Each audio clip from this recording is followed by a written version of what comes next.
I'm in a hardware store in France right now, and I wanted to show off the fire safety section.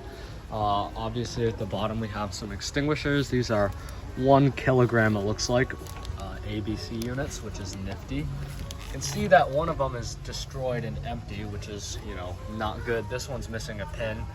I mean, that's a little questionable quality. The other ones look okay. These are rebranded by Keda. They do look like a generic company, although I don't know if the quality is going to be any worse or better. Here we have a bunch of smoke alarms. We have Bliss. Obviously some of the brands are different, but they actually do sell some Keda products here, which is neat. Carbon monoxide alarms. And that's basically all there is here. There's nothing hardwired, I don't think. There's a Siemens smoke detector or smoke alarm. I've never really seen one of those before. It's 31.9 euros. It's a lot of money. But yeah, that's that. We're in the best section of the store now. You can see we have all the wire. This kind of looks like coax cable, but it's not. This looks like 14.3. I think they use, well, they don't use the American wire gauge system, obviously, but I think they can use the 16 gauge equivalent in millimeters for the smaller circuits, because at 220 volts, which is double our voltage, they can run things at a higher efficiency. You can see we have a bunch of spools of wire that are, you know, interestingly priced. Here we have a pretty big wire. I'd say that looks like what? Number 10. That's $13.9 a foot, which is a lot. Here's a ground wire, or a ground thing. This actually looks like I could use it in the States. Nice copper. It's 6.9 euros per foot, which is, it's not horrible, I guess. It's surprising to see wire not locked up, because in the States we have like horrible people who steal all the stuff and then everything's locked up. But of course, people apparently steal the circuit breakers here, which is why these are locked up, which is interesting that people go for the circuit breakers instead of the wire. There's a bunch of load centers or circuit breaker panels. Seems they have a lot of Legrand here. Well, that makes sense because Legrand is a French brand. And we have power strips, you know, house fire starters, pretty nice. You can get 6 receptacles, not double receptacles, just single receptacles for 30 euros. What? In the United States, like a residential receptacle is like 90 cents, and ours are duplex. You can only plug like one thing into here at a time. Why is everything here so jacked up? Anyways, so here are the boxes. I might have shown these in a previous video. I'll go more in depth.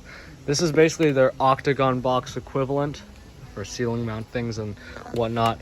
This is the single gang equivalent. No, that's not it. It's basically just a small square. But something interesting is, if you go over here, they sell these little covers. These are the blank covers that they sell. And the way these work is they're not even screwed in. You just push these little things in with your fingers and then like snap it in like that.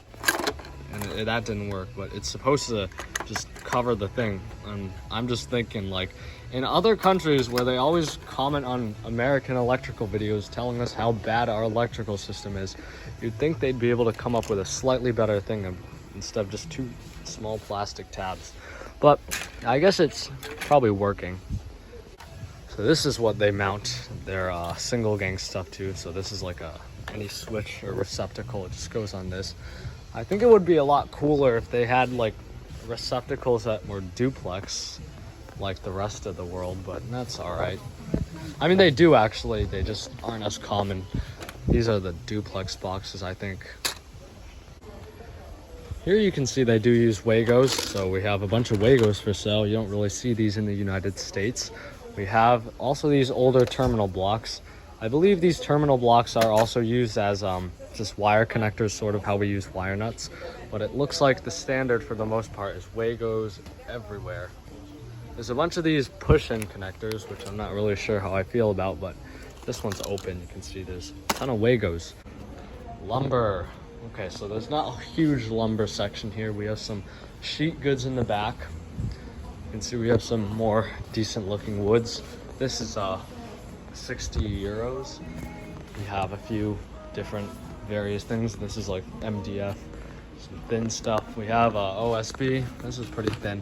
I don't think there's any big sheets. There's some plywood, but that's basically it. Over here we have some of the linear goods. I don't know if they even call it linear goods. But right here we have a 2x4. This is not a 2x4 technically. It is though. You can see the dimensions are appropriate. This is actually a 38 by 89 millimeters. So that basically just converts to 1.5 by 3.5, which is exactly what a 2x4 is. I'm not sure of the price. It doesn't say the price, but I'm guessing it's about 10 euros or so, because its neighbor over here, which is kind of a 2x4, it's just a smaller 2x4, I guess. It's a 2x3, is 11 euros actually, so that probably makes this like 12 euros, which is a lot. I think a 2x4 in the United States right now is $3.35. I don't know why I'm talking like that. $3.35. And then we have a ton of this. Sheesh. Seems that these outlets actually are kind of like the Leviton Decora series. Basically, they snap together, and then you can put whatever you want on it. So I guess duplex receptacles are more common than I thought. I take back what I said. That actually looks pretty good. Not bad at all. Now I wonder if the GFCIs protect every outlet on the circuit, because I know in the UK, each breaker is an RCD as well, so I don't seem to see any GFCI, so I'm assuming that the breakers are RCDs.